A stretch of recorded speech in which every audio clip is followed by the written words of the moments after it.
Hey guys, thanks for watching this video. I hope you're all keeping safe and well wherever you are.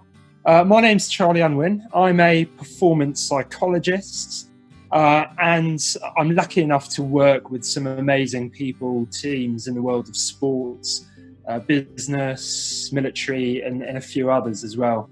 And basically, I love all things human performance, all things about human potential.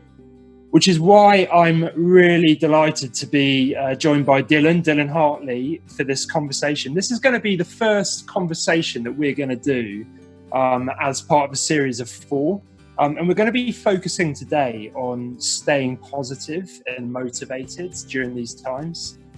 Now, most of you will probably know who Dylan Hartley is. If you've been watching the Simply Health content on their website, you will know that Dylan is a world-class gardener.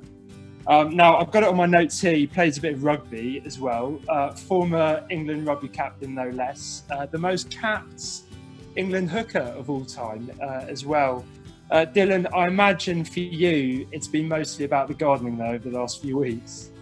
Thank you. It's great to be finally recognised in my field of expertise. But I need to be very honest with you. I'm not a world-class gardener. I just give it a good crack and I plant a lot of plants. And it's a numbers game, basically. But in a time like this, I'm thriving in being, well, I've got no distractions, basically. I can spend all the time in the veggie garden. How's lockdown been for you? Because you've had a newborn as well, right? Yeah, we basically, the week of lockdown, my wife gave birth to our second child, our son. So it's been almost, it's a different experience for me because my first child, I basically went back to training the next day and I played at the weekend, and then the big kind of rugby machine just carried on and I went with it. So to be at home with a newborn has its challenges, but ultimately it's been an amazing experience to kind of have that bonding time with the little man and see, well, and share responsibilities as well, which I think my wife is grateful for, because it's not easy. It's not easy, I'll tell you that. I'll tell you what, you might be giving me a few tips about how to manage that. And it's an interesting time in lockdown, isn't it? I mean, it challenges everything that we thought was normal about our life, our expectations, and it would be good to chat about some of that stuff. I think first it would be really good to chat about what it means to stay positive, because I suppose I've noticed that some people are in really tough situations. The challenges that they've got going on in their life right now, unbelievable, and yet very often these are the people that are able to stay really positive and upbeat, and maybe people with less going on, might struggle. So yeah, what are your thoughts on staying positive and what seems to kind of keep everyone's pecker up in the Hartley household? Yeah, I think it's obviously relevant to us as a family because everyone's in a different situation, but like the majority, we are in lockdown and we are not working at the moment. We have a newborn baby, so we face challenges there. And I think ultimately, positivity, we are all positive people in the house anyway. My wife, Jo, is really upbeat. My daughter is a bundle of energy, so that is not an issue. I think the biggest remaining positive when it is challenging for us here is giving everyone that time and space so they don't feel like things are getting on top of them. Because I can imagine when you feel like you're carrying the team or doing all the work and the workload is not shared, it become quite a daunting task, a day-to-day task. And I mean, we're balancing things from, like I said, the newborn baby to homeschooling. We've got a few animals that need kind of caring for. So there's all these little things throughout the day. And I think just managing that workload and sharing that gives everyone that time and space to remain in a good mental space. I think it's funny hearing you there, just acknowledging the fact that people do have ups and downs, and it's often about not being too down in the downs. And I remember one of the physios from Leicester when they won the Premier League. I remember him being asked, what's your takeaway from the season? He says, well, as I reflect on it, we were never too high when things were going well, and we were never too low when things were going low. Is that something that resonates with you at all? 100%. I actually I read something a little while ago, and it said no matter what, happy or sad, it's just the moment, and the moment will pass. So there's always something good around the corner. There's always something challenging around the corner. So just enjoy it when it's good, and when it's difficult, understand that it's going to pass. Yeah. And that really stuck with me. But just one other thing that that works for us as a family, and I think people could apply it and are applying it, but just being physically active, using your time to exercise and diet. I think the first couple of weeks as a family, we treated it as almost this experience of being locked down, and kind of diet habits went the wrong way. But after a fortnight of that, we kind of reset things, created new habits of eating well, making sure we had structured exercise every day as a family or as individuals. And I think that old adage of healthy mind, healthy body, equally healthy body, healthy mind. How do you find yourself during this time, just managing your own expectations when you've probably been, pretty, have pretty high standards, high expectations of yourself normally? Yeah, I think in regards to that, whatever I've got in terms of managing expectations, I've learned from sport. I learned from rugby. And I think one of the most important things is controlling what you can. There's so much out there you can worry about, but you can't control it. Whereas what we can control as a family, and what I can control myself, is that routine that I touched on before. And what's been quite good about it is finding a new routine. You need to create that routine. And I think recently, kind of transitioning from professional sport for 15 years to retired sportsman life, I had to find a new routine. So finding a new routine in lockdown isn't something that I found too challenging. But the challenge is creating that routine as a family. So, set meal times. Once you've got set meal times, you can control what you're eating. You're not eating for entertainment, we're eating for fuel. And the other thing is it was quite daunting for my wife. She's kind of taken responsibility of the homeschooling.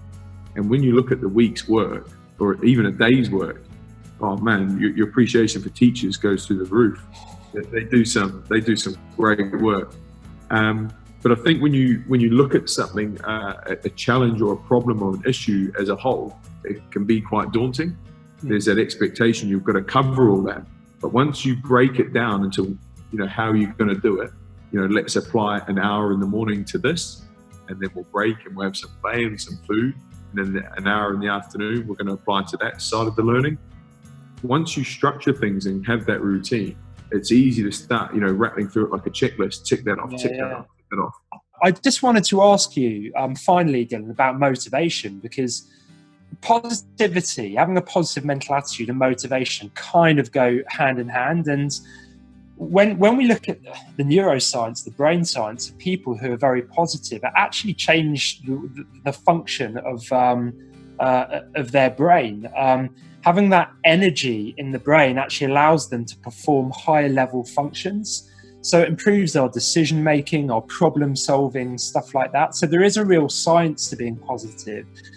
And I think being motivated, excited about what we do is an important part of that.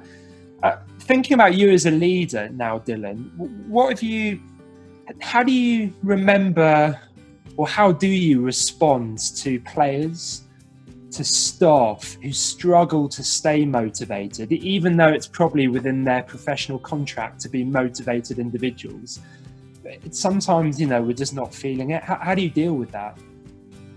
I think it ties a little bit into what I covered before, is sometimes motivation is hard because an issue or a challenge can be quite a daunting, scary thing. How am I going to do this? Am I going to do it on my own? But when you discuss a problem or a challenge, a problem shared is a problem half type thing. I can only tie that back into the household environment that we're in now, is we share the workload. Just like in a team, you share the workload. Everyone has jobs and responsibilities. No one does more than anyone else. Just like on a rugby field, people have their jobs. It's a big machine and you're all a cog in that. So it's that individual responsibility to take care of your department. And I mean, there's a million things around the household, a million departments, but as long as one person isn't feeling like they're doing all the work and the other one's just sat doing nothing all day, I think motivation goes hand in hand with positivity, but it goes hand in hand with that routine and structure. That, because let's face it, there's things that you don't want to do in the day. But if you've got that structure, emails for me is a big challenge. But if I set aside an hour where I leave the lounge and I go into a different room and I sit down, I target that hour to accomplish those emails, I can tick that off. And I find by having that structure, I can't procrastinate. I've got to go. That is my hour to do it, because after that I've got some homeschooling to do, and after that we've got lunch, and then the rest of the day has to kick on. You make me think there that in professional sports environments, you guys are contracting all the time with each other. You're making this stuff explicit. You're talking about it all the time. And I guess that's kind of what families need to do now, isn't it? Is don't just second guess what's going to be done and what isn't going to be done, because it probably won't get done. But actually talk about it and make it explicit. Write it up on the fridge if you need to. Oh, this is dangerous territory. This. It's all right. Your family are out in the rain at the moment, so we're.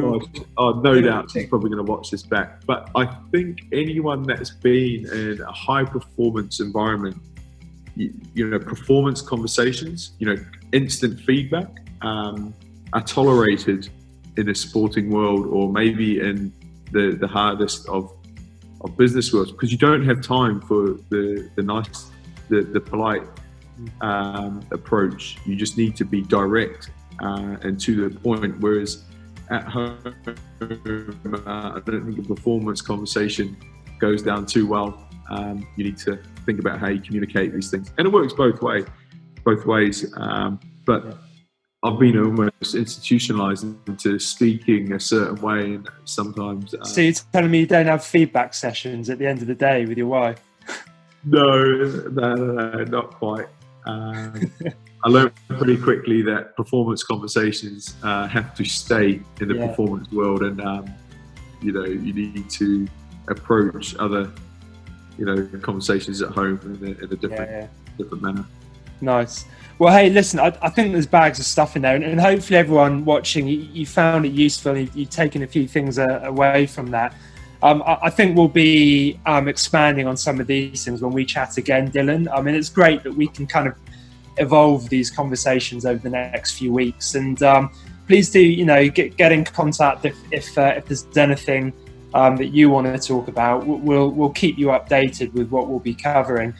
In the meantime, do visit the Simply Health website, and I know that Simply Health have gone a long way to provide some great advice and supports for everyone during this time. So do make sure that you check that out. And I know that there are some links with the notes to this.